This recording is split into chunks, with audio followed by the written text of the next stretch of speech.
What's up, y'all? What's up, y'all? What's up, y'all? What's up, y'all? My future isn't determined by where I currently reside. Understanding your worth will put pride in your stride.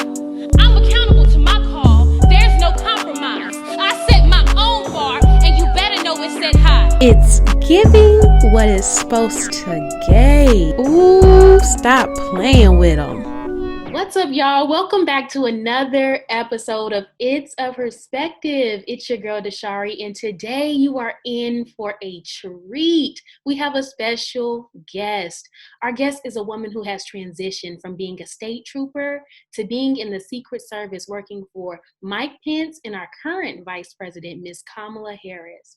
And if that wasn't enough, she is one of the highest earning fitness franchise owners for Mr. Floyd Money Mayweather himself.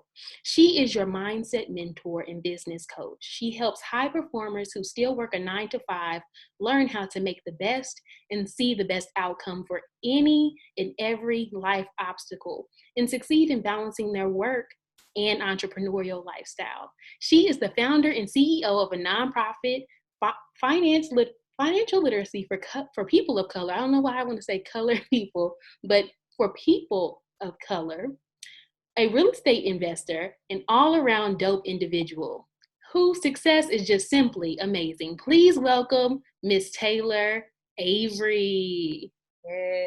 Yes. How are you today? I'm amazing. Thank you so much for having me on the show. Listen, thank you. Yes, thank you. Yeah.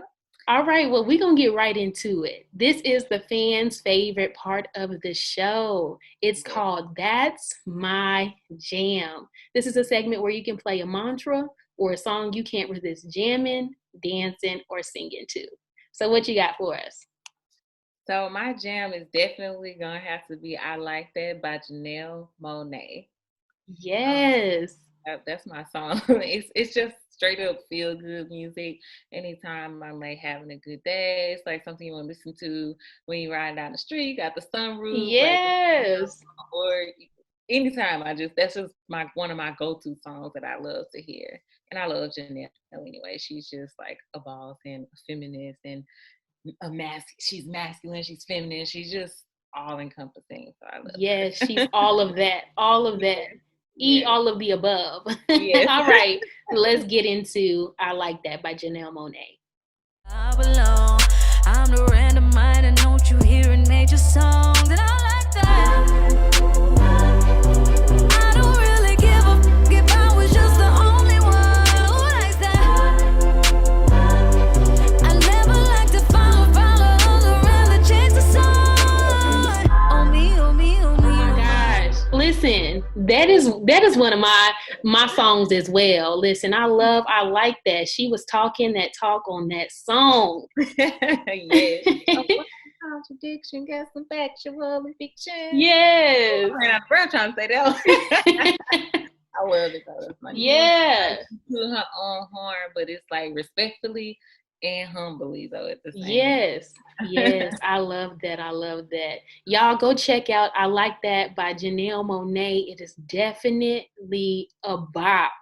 Mm-hmm. All right, so let's get into it. Who is Taylur Avery? Yes, so again, guys, my name is Taylur Avery. I also go by the 9-to-5 entrepreneur. I teach other 9-to-5ers how to start, launch, and scale their businesses while still working full-time or maybe even part-time. It's whatever. But yeah, that's what I do on social media. If you guys ever visit my page, that is what you will see. But also, I am a full-time in my career. I'm a federal agent.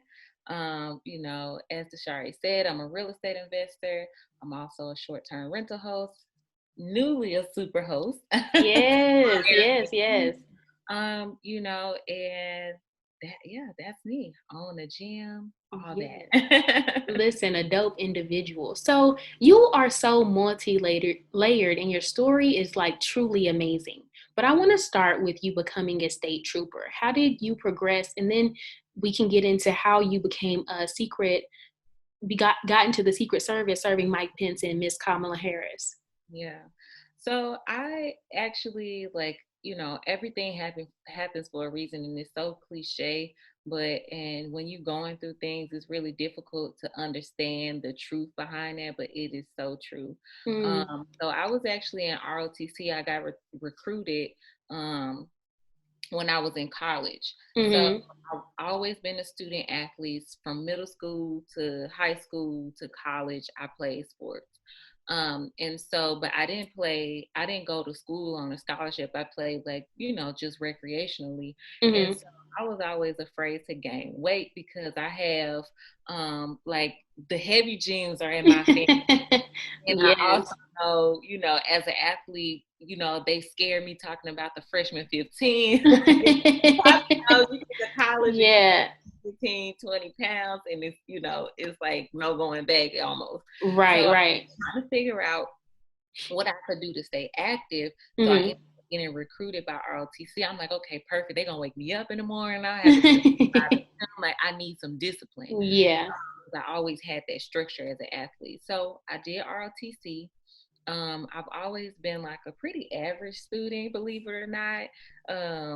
But I did graduate high school at the age of 16, and I started at 16. So a lot of my college mates, they to this day still call me 16 when they see me, because I was a freshman in college at 16 years old. So I ended up getting recruited. I went through ROTC, and that was my plan. That was A, B, C, all the way through Z. I only wanted to go to the military. I wanted to become an officer. My life goal was always just to travel the world on other people dying. Like, if my job gonna send me somewhere, send me, pay me. No, all I do was paid to work. So the military was like the obvious thing, right? Because you're going to travel, you're going to move around a lot. So that was my goal. But unfortunately, I didn't make it through the program. Okay. I did 3 years in the ROTC program. I failed my standardized test to go in as an officer. And I've never failed a standardized test. I've always been proficient, study for, I was like, whatever, failed it. I was like, oh snap. So I studied for right. Took it again, failed it. And so that was just my sign. I'm just like, well, maybe God doesn't want me in the military. It broke my heart because I didn't know, I'm like, well, what else I'm gonna do? I'm a junior, this is what I wanted to do. And it just didn't work out for me. And I ended up, I got out of college, I'm applying for jobs, and I went down to go to an interview for an admin position that I ended up not getting. And I was speeding, and I got pulled over by a state trooper, and he pulled me over. He was just asked me where I was headed, and I told him, I was like, I'm coming back from an interview, and I was headed to turn in a packet for a local police department. And so I told him, I'm like, I'm going to turn in, I'm trying to be a police officer, Right. And so he was like, well, why have you ever thought about becoming a state trooper? So I basically, long story short, got recruited on the side of the road. He did write me a ticket still. Wow. Tag. He didn't write me a speeding ticket. He was for my expired tag. So all I had to do was go get the tag, and then they, didn't give me the ticket. And so I got recruited, long story short, because I was a Mississippi State Trooper, guys. So I went through the academy in Mississippi. I was the 8th ever Black female state trooper to go through and graduate from the Mississippi Highway Patrol Academy. Wow. wow. So that's how I got there. Definitely wasn't planned, but it was an amazing start to where I am today. Man, that is so amazing. I just feel like you were able to have so many successes, even if you didn't know it when you were getting into it. You were able to have success, being the 8th black female, or just female. Black female. Wow, that's amazing. That's amazing. So so you said being a state trooper wasn't always the goal. It was going to the military. Yeah, I mean, I always wanted to be in something with that disciplinary background. My uncle he's no longer with us today, but he was my inspiration for he was also law enforcement, and he was the closest thing I had to a father figure, you know, because my dad was in California. I grew up in Mississippi, so I didn't see him a whole lot. So I looked up to my uncle. And so I wanted to follow in his footsteps. And so that's kind of how I got into this anyway. But yeah, it wasn't my plan, but you know, it gave me the discipline and the career that I still wanted. I wanted that military. I wanted to be able to travel, but I was able to go to be a state trooper. I didn't have the commitment tied to the military. I was still able to travel, still got the career that I wanted, because in the military, I wanted to be a military police. So regardless, I was going to be in law enforcement. Right. So, you know, it worked out, and I'm just grateful that that's the path that I ended up going on. I think, you know, it all works out, even though I was brokenhearted that I wasn't going to the military. You know, I went on a different path, and it's been amazing. It was the hardest thing I ever had to do in my life. One of the hardest things. I've done some hard stuff at this point. But yeah. Wow. So you said, you know, you had a lot of different experiences. How has your past choices or successes built you for where you are today? Yeah. I've always had a pretty optimistic mindset. And you know, a lot of people always say you can have two mindsets. You have a glass that's filled halfway. Is it half full or is it half empty? Right. You know, so I'm a half full type of girl. So even when things aren't going my way, and trust me, it sucks. Don't get me wrong. I'm not walking through a storm with a smile on my face at all. Yeah, that's understandable. Yeah, but every storm passes, right? And you have to know that no matter how long the rain comes, that it cannot rain forever. Life ebbs and flows. And so I always say that problems are a symptom of life. If you're not having problems, are you living? Man. Know? Yeah, that's a symptom, right? Yeah, that's a good way to think about it. That is truly a good way to think about it, because, you know, oftentimes we feel like if we're having problems, we're not getting anywhere. But if you think about it in terms, like you said, if we're not having problems, are you doing what you're supposed to do? Are you living life? If you're not having problems, you're dead. Because every living person has problems. Wow. You understand? Come on with that perspective. It's true. And so the thing is, like, once you accept that you can't run from your problems, or you can't run from any problems, or even on the days it feels like it's when it rains, it pours, it is just a symptom of what you have to go through. And I always say that life doesn't get easier. It doesn't. We just get better at doing life. As you get older, as you start learning, you have to be grateful for your problems, because it's only going to make you wiser. It's only going to make you stronger. And that's the perspective that you have to have. Because, like, I had an amazing, you know, last year, but I also had some really hard, you know, problems going through, you know, going through a pandemic with a gym, you know, prices rising on my real estate deals. Like, this, it's been tough. But I'm like, God, I know I'm about to be a millionaire. Yes. You're about to dump some money in my pockets for these problems I've been dealing with. Claim it. Even so, how hard it was, I still had the belief that there was something greater on the other side of my problems. So that's how I was able to just be okay, and how I've always been able to be okay when the path changes. As long as I'm on the path, but I thought I was going left, I ended up going right, you know? Wow. That's so good. That is so good. Yeah. So you talked about drop them, because you dropping them, I'm catching them, and I hope that everybody who is listening is catching them as well, because you have to change how you look at things sometimes, because how you view things could ultimately be how you lose things or not succeed in those things. So you talked about going through the pandemic with the gym. Can you tell my listeners how you became the youngest franchise owner of the Mayweather Boxing and Fitness Gym? Yes. Oh my gosh. So I got my master's. So remember I told you I graduated college I started college at 16, finished college at 20. Wow. And I had my 21st birthday a month to the day before I started Highway Patrol School. So I had just barely made the cut because you have to be 21 to go through the academy. Otherwise, you get sponsored. So I had just turned 21. And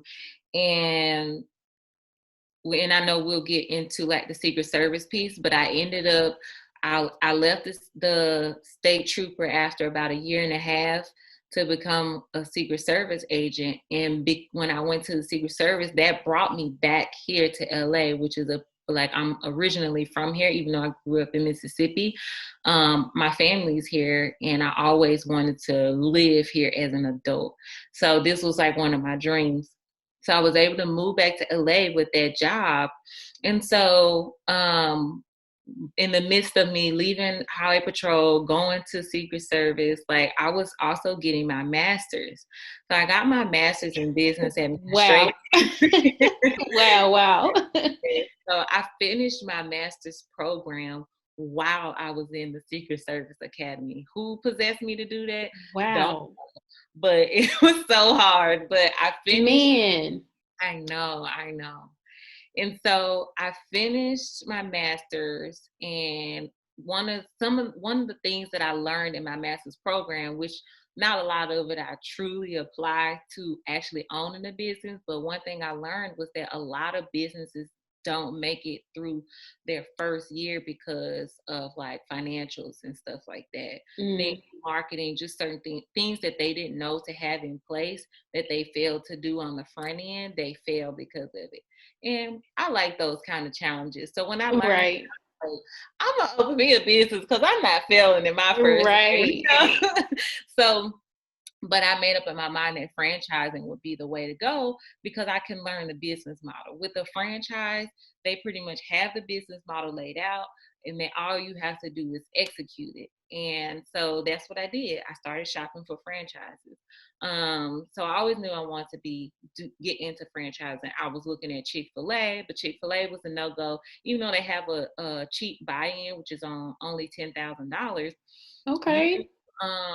You have to only work for them. You can't have another job. They don't necessarily consider you an owner. You're an operator. Okay. So that kind of turned me off. So then it was either food or fitness for me because I like to eat, but I also like to work out. Yes.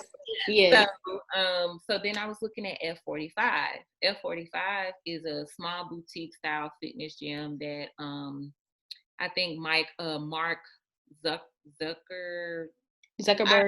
Yeah, no, not Mark Zuckerberg. It's an actor. I can't remember his name. Okay. But starts with a Z. But it's like based out of I believe Australia or New Zealand or something. Okay. Like that. But so yeah, it's a small boutique style fitness center, and I was gonna go with them, but I didn't feel 100% comfortable with them. And then I was on Instagram. And I saw an ad for Mayweather boxing. Right. And I clicked the link because I actually was just interested in working out there. And then I saw that they were like, are you interested in franchising? Fill out this form. So I was like, oh, wow. So I ended up filling out the form. 2 weeks later, I'm on the phone with them. And then a month from then, I was in a discovery day meeting the CEO, meeting all the corporate team members, kind of going over the business model and just learning more about it. And that's where I felt more at home. And so I decided to go that route. And that's how I ended up getting the Mayweather gym. So fast forward, I opened November 2019. Woo woo. Smooth of a process as opening a gym in one of the most expensive states in the country. God, right. Once again, I don't know what possessed me to do that, but and so 3 months later, we're getting notices that there's a pandemic and we need to shut down. Yeah. I laughed. It was funny to me. I was just like, I just opened my gym 3 months ago. Y'all, I'm not closing the gym for 2 weeks. Like, and I took it as a joke. So I was just like, okay, whatever. We'll close for 2 weeks. I'm telling my members we'll be back in 2 weeks, turn into 2 months, 2 months turn into 2 years. Like, it's crazy. And we still, like, it's still not 100%, under control, apparently. So right. it was crazy. But like I told you, I was very, very optimistic in the beginning. And truth be told, the first year of it really wasn't that bad. This past year of it was just so up and down. Every 2 weeks they were announcing a new variant, and being in California, which was one of the most affected states, because it just made it really difficult to bounce back. The first year was cool. We had a little bit of assistance, of course, with like PPP, SBA, and all those things. And people are now starting to come back, which is great. So, it was just that period of time, just trying to stay optimistic, keep our members engaged, keep our staff engaged. Like, it was tough. It was definitely tough, but we're still standing. That's so good. And I definitely want to touch on the Secret Service. So you have this timeline, and it's like super quick. Did you realize that it was so quick, or did you, when you look back at it, it was like, okay, I've done all of this, but it didn't feel like I did all of this? How was all of that? And can you tell us like the succinct order of how you go state trooper, school, Secret Service, gym, or how it goes? I'm going to tell you one, because there's a lot of keys to success, right? One of the key points to being successful is being a quick decision maker. And when you know that something is good, it's a no-brainer. A lot of people get analysis paralysis, and they get stuck in analyzing the what ifs. Well, if I pick up and move to California, like, what's gonna happen when I get there? Am I gonna have a place? Like, it's one thing to be logical. Right. I'm not gonna make illogical decisions. Don't make stupid decisions. But when something makes sense, you can't let time pass, because and I also I had people in my corner that actually believe in me. You can't have, and it's okay if you don't have that, because I've met plenty of people that says, well, I don't come from a place where people think like me and people want more for themselves, or, but sometimes you plant the seed, somebody waters it, and then it grows, right? So just taking heed and listening to those signs, and just being keen to when it's time to move. So that's what it has always been for me. Just not being complacent, never being too comfortable, and truly understanding that I am young. And right now I'm only, how old am I? I think I'm 20. I think I'm 28. I'm 27 or 28. I'm pretty sure I'm 28. I know that's crazy. I'm 28. I could literally screw around in my life for the next 10 years, and I will still be fine. And so I never put any pressure on myself of, oh, well, I'm 21. I should be like looking for a husband, or I should have a house by the time I'm 24, and I should have kids before I'm 30, because like I've moved away from putting that kind of pressure on myself, because, it causes you to be stagnant and to get comfortable, because you want things to go perfectly. You can only control what you can control. So I learned the serenity prayer, and I don't know about heart anymore, but I learned the serenity prayer when I was in college, and it's something that I always like try to reflect on, even though I don't remember it word for word. Like the basics of it, which is basically you could Google the serenity prayer. It basically says, Lord, like, give me the peace to like let go of the things that I can't control, right? All the things that I can control, and be okay whichever way it goes, regardless. I learned that, and it has stuck with me, and that's how I how I do life. It's how I do life. Wow. Yeah. So yeah, as far as like going back to the original question, like the timeline of everything, like I wasn't really thinking about time. I was thinking about opportunity. Yeah. Okay. And yeah, I take my opportunities and I go for it. Wow. Scared or not. And I think that's super important, especially for people like myself who are still in their early 20s. I'm 22, so I'm thank you so much.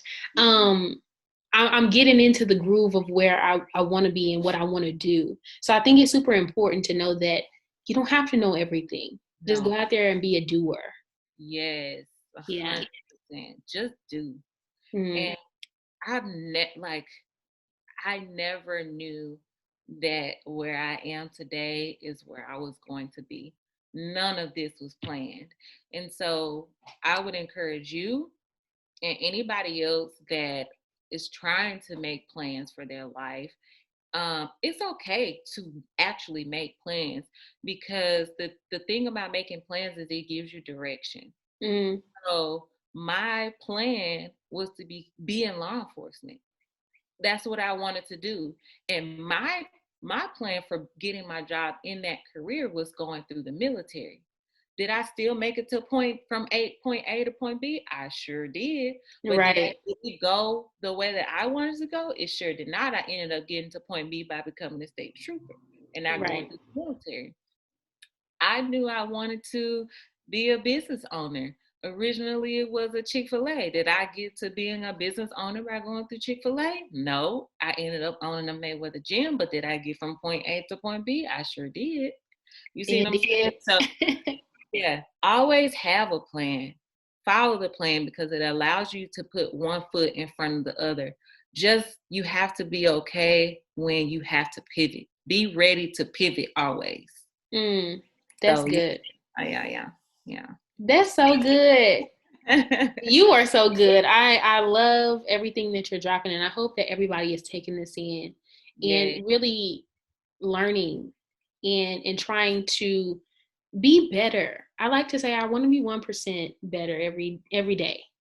Every day, just 1%. If I can do that, then over time that builds up. Yeah. So, you are teaching people how to keep a 9-to-5 while launching their entrepreneurial endeavors. How did you come about that process? So crazy.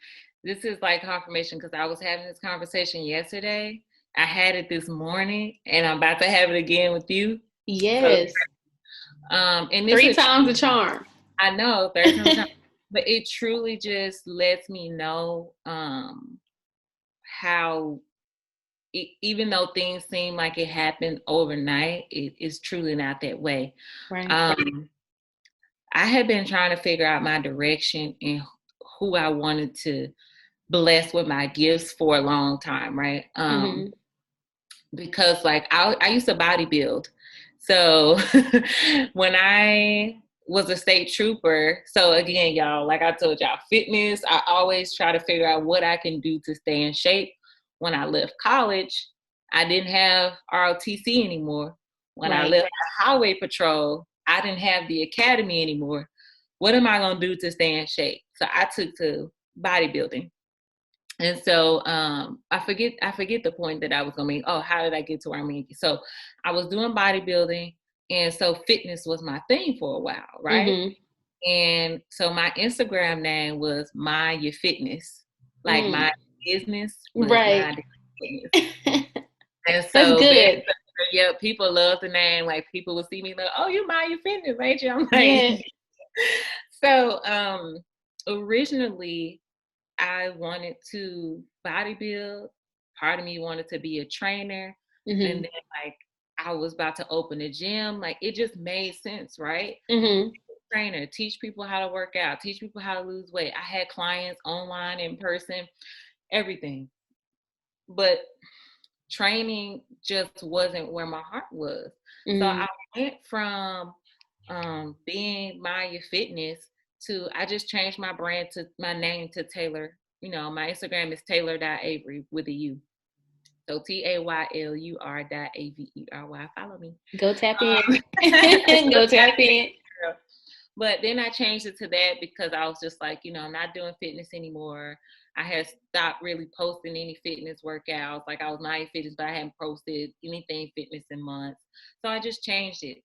And then I was like, well, I'm really good at mindset. I've made it through some really challenging times in my life. And I love teaching other people how to just get over those hurdles.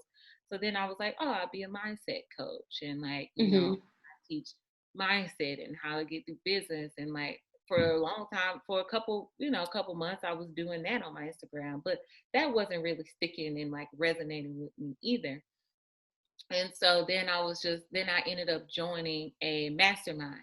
So I'm so big, guys, on investing in yourself. I for sure have spent over well into the six figures on just investing and educating myself, getting in rooms with people who are better than me or on the same wavelength as me. So if you find yourself that you don't have a community of people like that, then you may need to invest in some kind of coach or some type of group mentorship where you can start meeting and just open up that door to people, a different caliber of people. Right.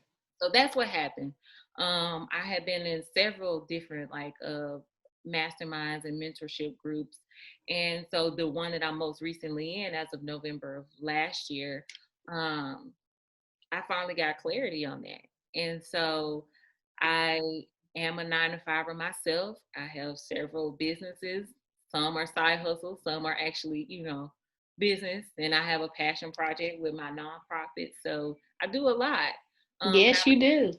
Right? People always ask me, how the heck are you able to do all of this? Yes. Know? And so that's when you're choosing how you want to use your gifts to bless people, you have to ask yourself, what do people always come to you for? And yes, a lot of people come to me for advice, but the question that I do get asked the most is, how do I do this while I still work full time? And I'm like, I had my aha moment with one of my coaches that was in that mastermind. And he was like, you could be the 9-to-5 investor or the 9-to-5 entrepreneur. And I was like, oh, I like that. Because that's it literally is me, the 9-to-5 entrepreneur, and obviously being in the Secret Service or a state trooper, that's not a traditional 9-to-5. So obviously I can also help traditional and non-traditional 9-to-5ers. I currently, where I am right now, I am a traditional 9-to-5er now, thank goodness. But it took me some time to get here. But again, this is something that I manifested. I knew that this was the life that I eventually wanted for myself. Wasn't 100% sure how I was going to get here, but I put one foot in the front of the other. And I know I make it sound so easy the way I'm talking about it, but it definitely was not an easy journey by far. But yeah. Wow. That's so good. And I love that you said that it seems easy, but it's not. And that you're real. And I like that you're so real and that you're open and that you allow people to see that you have had a journey. And I want to just go ahead and say that God is lining your steps up, because it just seemed so smoothly transitioned to be be a state trooper to coming into, coaching in your business. So with that being said, how did the transition from being in federal law to becoming a business owner and coach feel like? Did you feel like you knew that was going to be a good transition, or did you feel like maybe I need to practice or learn a little bit more? Uh-oh. Hello.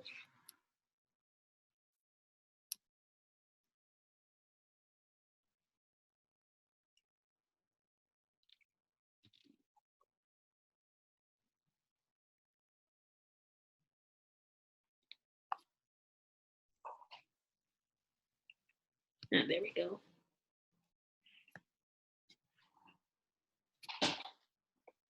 Hello? Yes. Yeah, I don't know what happened. It was the perfect timing though, because I needed to get my computer charger. I was afraid my computer was gonna die. You broke up. You froze, and I couldn't hear or see anything. Did it do that for you? Okay. It did, but that's so good. We can transition right on into the next question. Okay. So, yeah, I did want to say, just to kind of piggyback off of what we were talking about it sounding so easy. I just wanted to clarify that there's a difference in the term simple and easy. So the steps are very simple. It's just not an easy process because success breeds discomfort. You have to get uncomfortable because you never want to be too comfortable. And that's how you continue to move forward. So the steps to get here was easy. All I had to do was, fill out a simple application or make a phone call. And I truly believe in asking for what you want. You cannot keep a closed mouth. You will get more no's than you will yeses, but you have to be persistent. You have to be resilient. Whatever your goals are, you just have to make sure that you're not trying to do them alone, because I definitely didn't get to where I am today by doing it alone. I have made some phone calls. I have asked for favors, but I also have done exactly what I need to do. If that means staying up late, waking up early, losing sleep on some nights, not all nights, because I need my sleep. Yeah. But it does take some sacrifice in some areas sometimes. So, yeah. That's so good. That is so good. So how do you stay motivated while carrying the weight of juggling so much success? Because it's one thing to have a job or jobs, but success in all of those things is a different type of weight. Yeah. So I don't stay motivated, to be honest. That's good. A lot of days, like I won't say a lot of days. Some days I just don't. I just don't. I'm like, can I please just stay in bed? Yeah. But when you have responsibility and when you've chosen, because you are making a conscious decision when you decide to start your business or when you start a new job or whatever the case may be, you have made a choice. I made my choices. And sometimes when you make choices, it puts you in a position where other people also depend on you. And sometimes on the days where you don't have motivation, and even the discipline ain't there, because for some people, they say, well, it's not about motivation. You got to have discipline. Some days I don't have discipline either. Yeah. However, it's the fact that there's somebody else or something else that depends on you to do your job. That's what gets you going. So on the days that I have no discipline, where I have no motivation, I don't want to do anything, when I know that there's something else or someone else that needs me to show up, that's what gets going. Wow, that's good. That is good. So like I stated before, you are multi-layered. That the list for all the things that you do is not only impressive, but it's so inspiring. So you're a business coach. What called you to help and teach others business? Yeah. It's where I'm gifted. Not only do I do it, but that's where my education is. I have a master's in business. I own a business that, a couple. I have my and mortar, my gym that's here. I also run my online coaching business. I do real estate, which is also a business in my short term. So like, I have all of these things that I can take and I can put to use anywhere. I have had clients that are notaries, notary publics, that I'm able to help. So the spectrum is just never ending. And it's just important to me that those who do still work, and you guys have probably heard the saying, one income is way too close to none. Way too close. Because that's good. The pandemic has shown us that your job, even though it's supposed to be job security, it could be gone tomorrow. Right. And the government has shown us that, like, because I'm supposed to have job security. I work for the federal government, but what happens when they can't agree on a budget every year?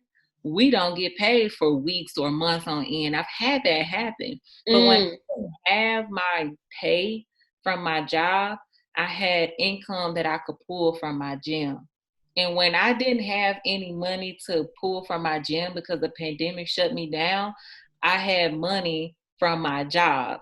So I have been able to leverage both having a job and having a business, because one, to be honest, one can always be gone tomorrow. So what are you going to fall back on?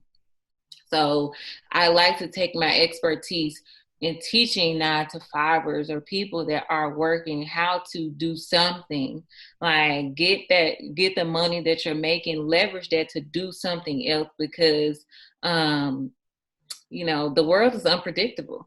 Yeah. So it's important to me that I teach as many people as possible how to make a secondary income or a passive income. Yeah. That's so good. And it's so important, like you said, we've seen it for ourselves with our very own eyes, that having one income is not enough, and being able to be flexible in your professional endeavor of keeping a 9-to-5 and having passive income other places is one that is definitely something that everybody should aspire to do and do in the future or currently, if you are able to.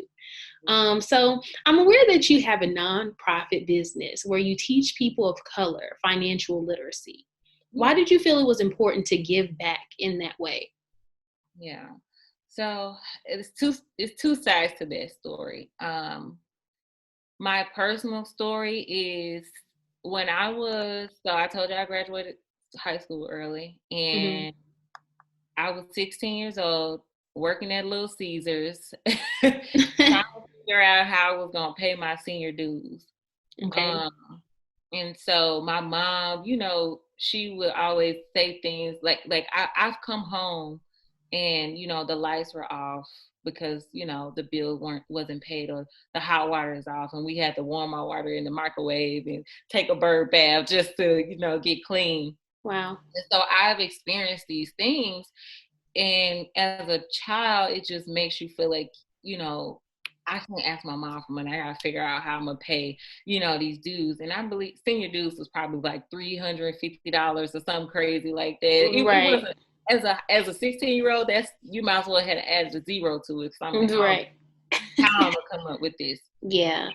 So I remember I was at home. I came back home from work, and I pulled up, and I was so stressed out at 16 of how I was going to pay these senior dues that I just pulled in the driveway, and I just put my head on my steering wheel and cried. Because I was like, oh my God, like I really want to like pay for this, and like money stressed me out. And I didn't know my stepdad was in the car next to me. He was in his truck. Right. And so he saw me crying, and he didn't say anything, just walked in the house. He told my mom I was outside crying, and she called me in the room and asked me why, and I told her, and she was like, why you didn't ask me? And I was like, I couldn't ask you for money. Like, you always say you don't have it. And she was like, you could have asked me. And so it's experiences like that I probably won't ever forget. It wasn't traumatic, but it just, put me in a position where, I want to make sure that students or kids that was my age back then, college age students, understand the power of money and how to spend and how to save, how to budget at an early age, how to take that $100 check that you got from Little Caesars and not go to the fair and spend money on shoes and clothes, but maybe you spend $50 and buy some shirts and a press machine and make sure for your start a business, a t-shirt business or something. Right. Like what you're doing, you're starting your podcast. Like, who knows? You may go and have your own radio station one day, or there's no limit, but because you're starting just that entrepreneurial, you have an entrepreneurial spirit already early. I think a lot more, like I had no idea about entrepreneurship or anything like that when I was growing up, or like how to budget and save my money. And a lot of us may not have grown up with that in the household, especially millennials, you know? Mm-hmm. So that's kind of where it stemmed from. It's like that experience plus many more growing up. Right. You want to make sure that the ages 16 and 25 like have like a real clear understanding, because that's where you start to get set up properly. If you spend that credit card right, like, you know, they scared us with the cards. Like, you cannot get no credit card. They're gonna start credit cards when you turn 18, and don't you do it.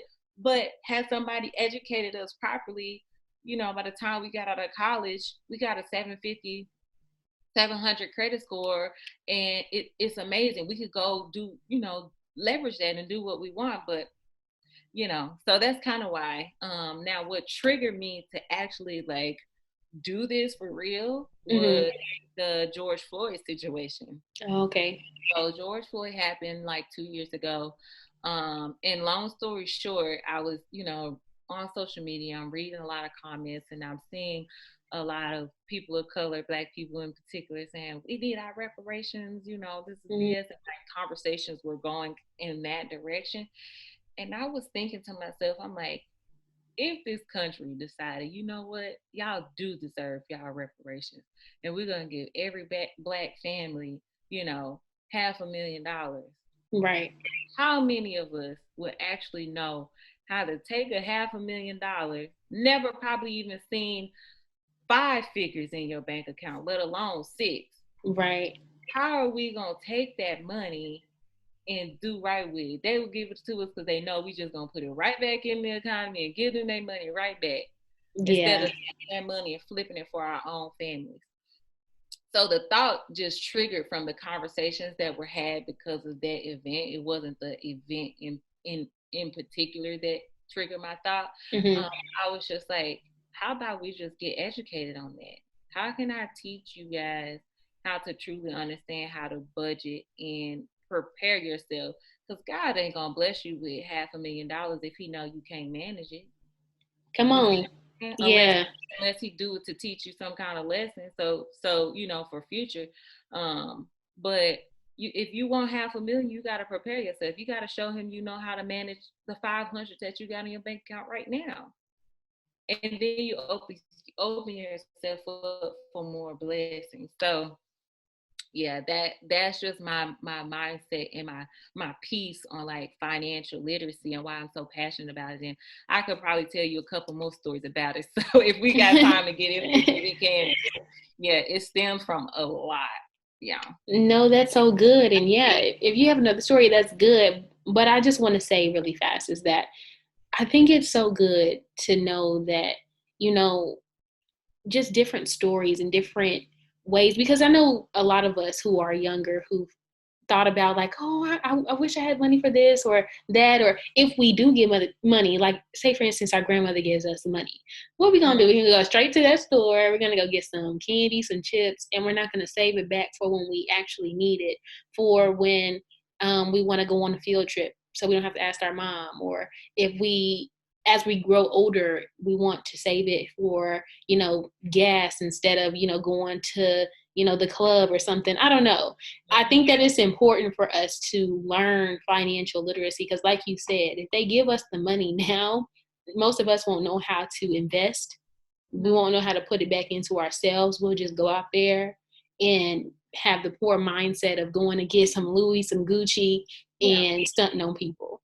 So it shows, because even the $600 checks, was it $600 a month or $600 a week that people were getting on assistance when the pandemic was here?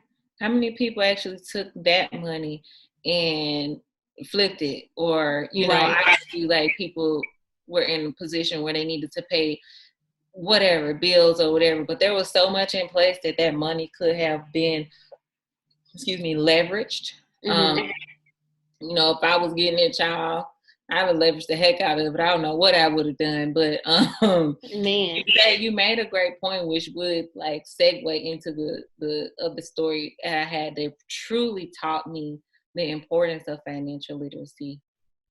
When I first moved here to California back in 2017, one of the biggest reasons was because my grandfather was here and my dad was here. And so my grandfather got killed 5 months after I moved here. He was hit by a hit and run driver walking to church wow. on a Sunday night, walking to church and got hit by a car.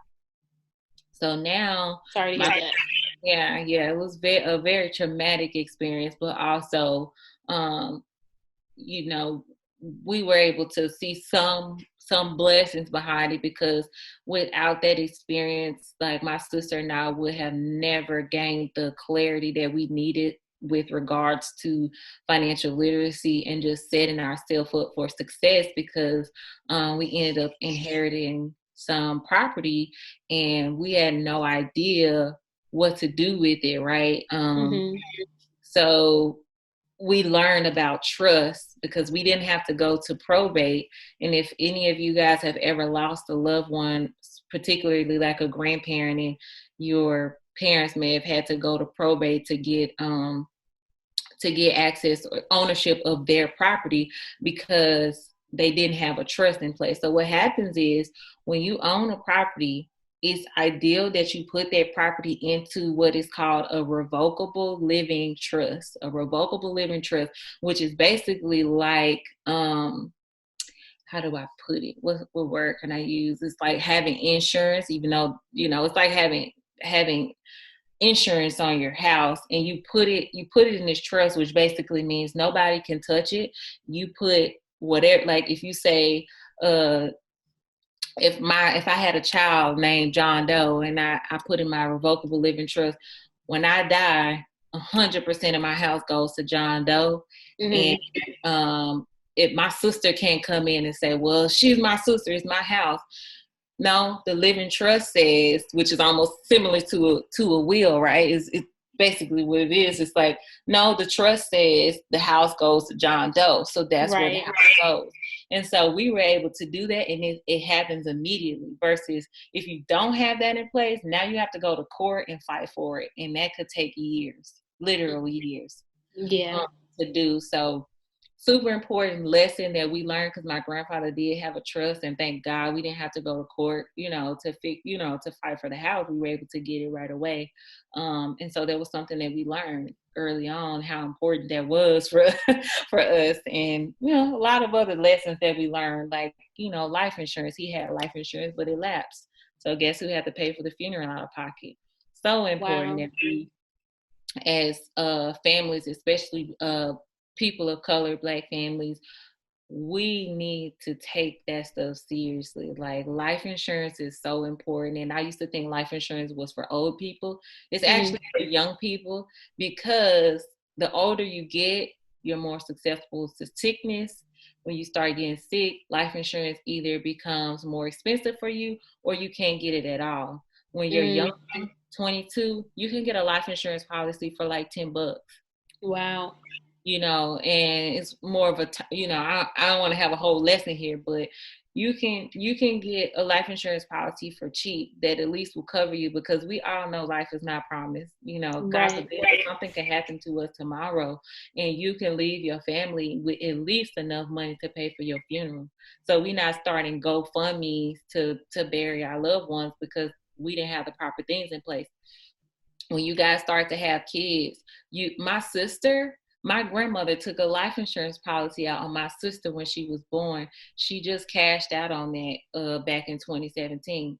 So she didn't pass away. You can buy a life insurance policy that for a newborn, let's say you pay on it for 20 years, you could cash out the life insurance policy at the end of the 20 years, and there goes their college fund.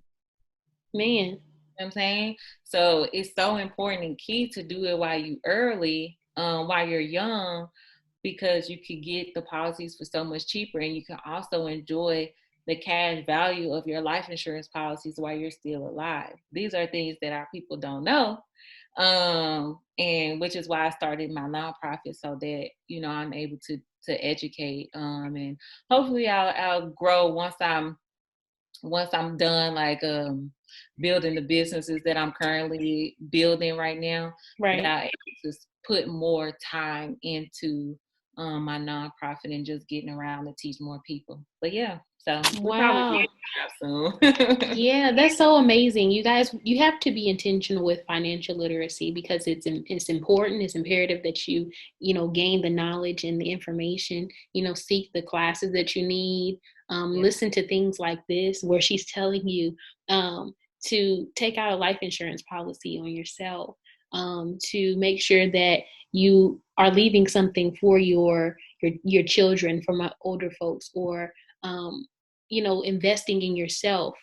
In a previous episode, not buying an apartment straight out of college, going to get that duplex or that quadruplex so that you can make sure that you have assets and not liabilities. So make sure that you are literally taking financial literacy serious and being vigilant about that, because it is so important for life, not just for now, but for life. So talking about financial literacy, business coaching, and money, I want to briefly talk about your program called 5 Days to 6 Figures. This is a class about how to scale the Airbnb, right? Yeah. Can you tell us a little bit about that? Because I definitely want to learn more about that. Yes. So 5 Days to 6 Figures. My business partner, Sierra, now she's also on Instagram at the Superhost Coach. We decided to join forces to teach this class for 5 days. So we use Airbnb very loosely because people understand the concept of Airbnb. Okay. It's easier to say Airbnb so that people can just like understand what it is that we're talking about. But it's truly a short-term rental business. Okay. Because we list on other platforms other than Airbnb. Airbnb isn't the only platform that you can list on to make money from your units. So that's why, but yeah, so we are teaching our students how to start their short-term rental business and build it and scale it to 6 figures. So Sierra and I have both been successful at being able to do that, and mostly passive income. The key is to be as hands-off as you possibly can.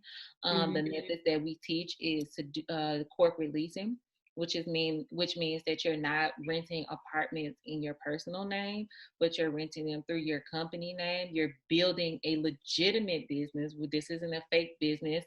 It's a legitimate business that you're building.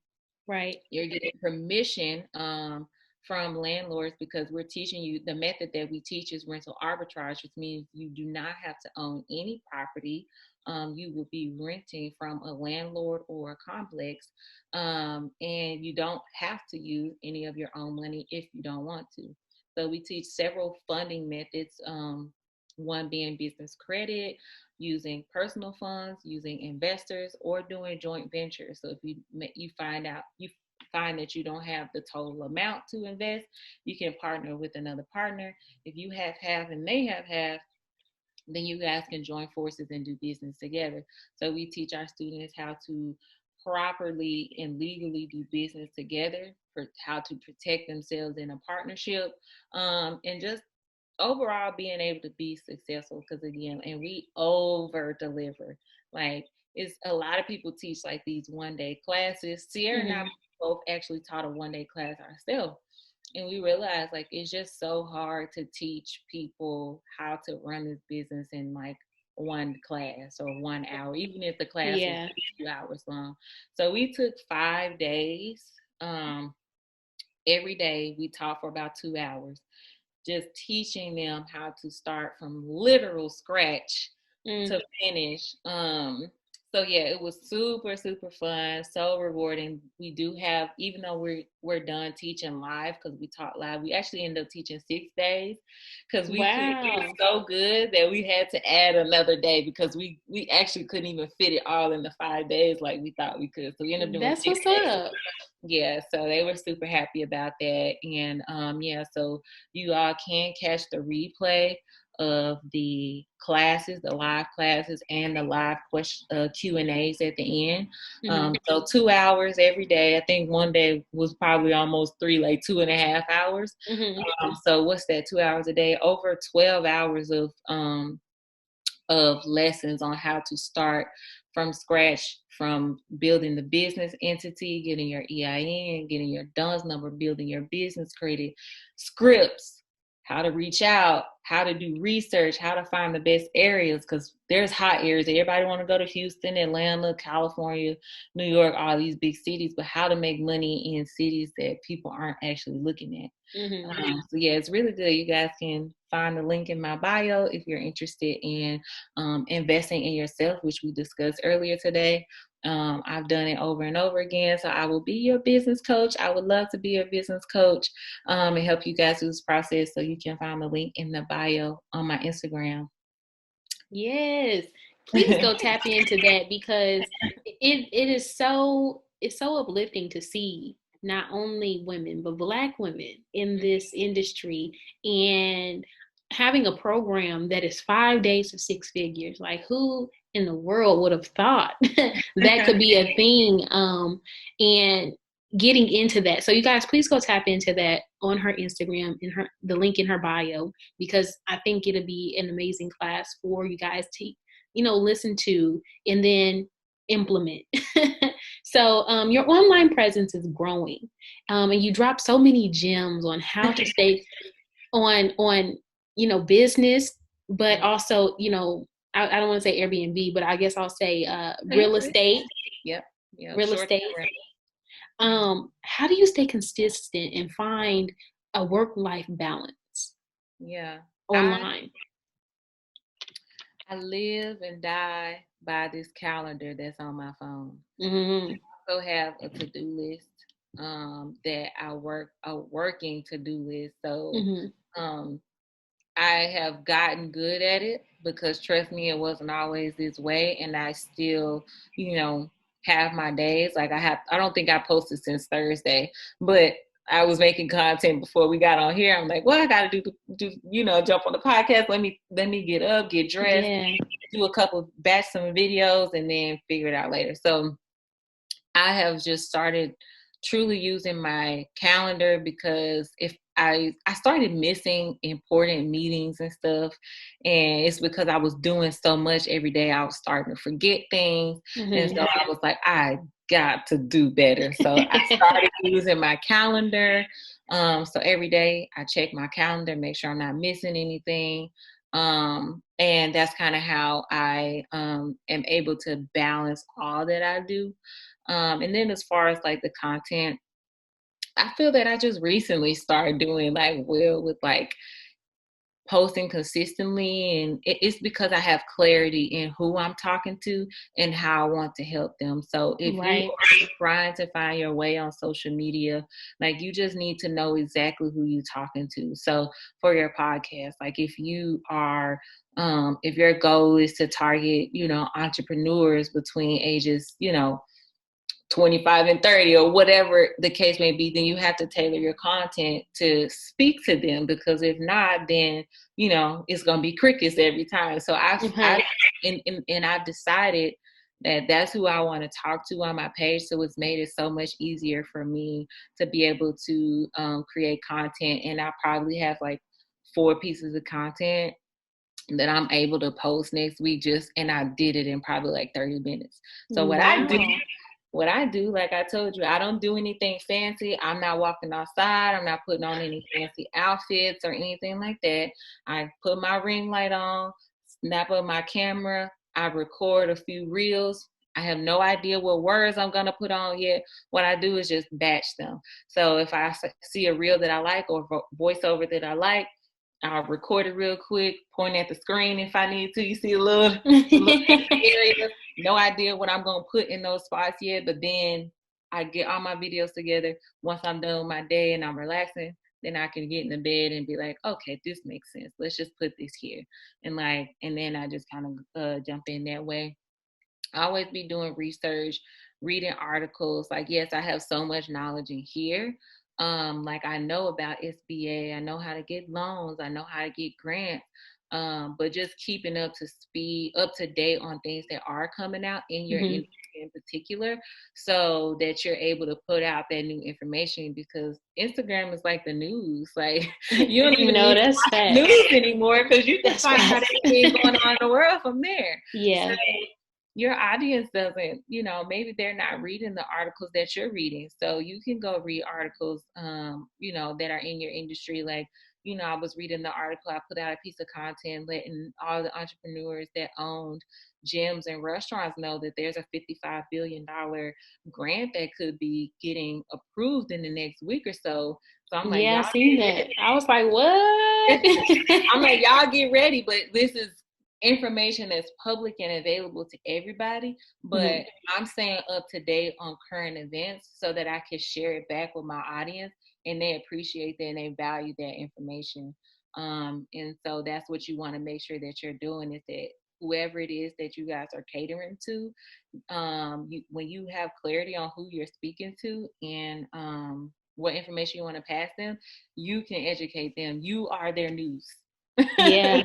facts. That's facts. Yeah. Okay, so we're wrapping up here. So on this show, I like to talk a lot about passion and purpose. How do you feel you differentiate the two? Because you've had what most people deem as success with all of your accolades. How do you differentiate passion and purpose? Such a great question. I was going to do like a free mini course.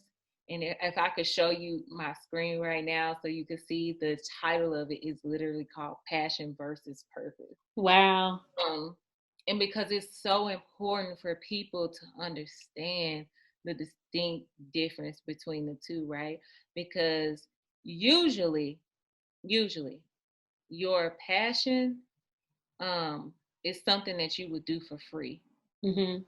And when you're passionate about something, when you're in your purpose, when you're walking in your purpose and you're doing something, it's something that you would be doing for free because you are fulfilled and you're walking in purpose.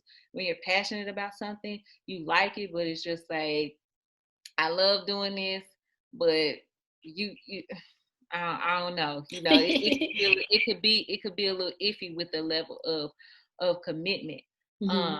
You can have, what do I say? I always say this. You can have passion with no purpose, but you can't have purpose without passion. Mm. So I'm very passionate about fitness. I love to work out, but that's not where my purpose is fulfilled. Mm. So I'm not gonna stay committed to having training clients online, because I don't feel purpose filled in doing that. But I'm very Mm. passionate about it. So if you give me a task to do, I'm gonna do it all out because it's something that I enjoy doing.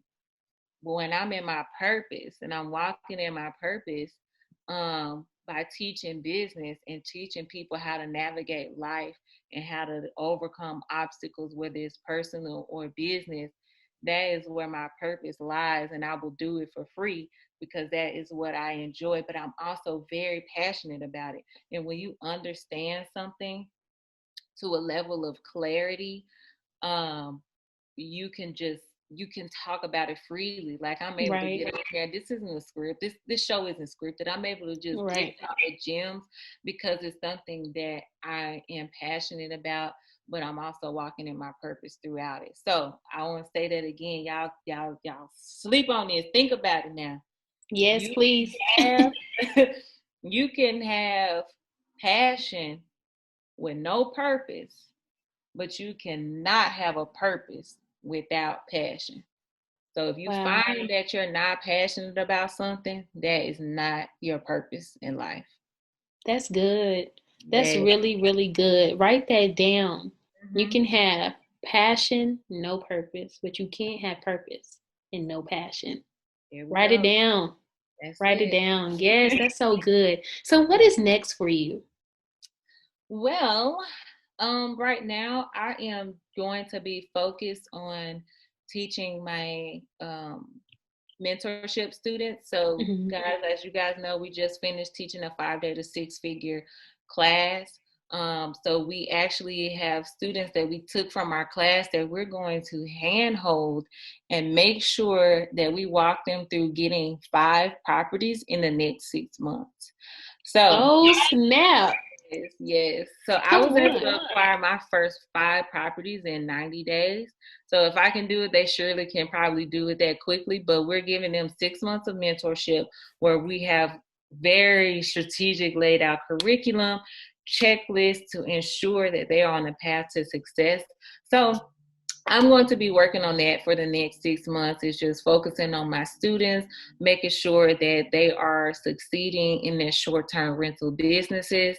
I'm going to continue putting out content for y'all, making sure that you guys get the free gems. Yes, please. Yes, please. Yes, just building that value. Yeah, I'm just going to keep putting one foot in front of the other. I don't have any major projects other than that coming up. I'm still doing real estate, flipping my houses, running the gym. So y'all can just catch me continuing to do life's work, God's work, and yeah, going from Man, listen, continuing to be successful because man, listen, 5 properties in 6 months, that's great. And you said 90 days. I mean, it's all just working for the greater good. I think that's so amazing. Guys, please make sure that you tap in. How can people follow you if you don't know already, Miss Taylur Avery on Instagram? Right. So my platform of choice is Instagram. I do have TikTok, but I'm not that good at it. So you guys can find me on Instagram at Taylur.Avery. That's TAYLUR.Avery, AVERY. Tap in with me on Instagram. Send me a DM. If y'all have questions about this podcast, anything that I said that you need clarification on, I love to interact with you guys. I don't mind at all. So definitely send me a message and I'll get back to y'all for sure. Okay.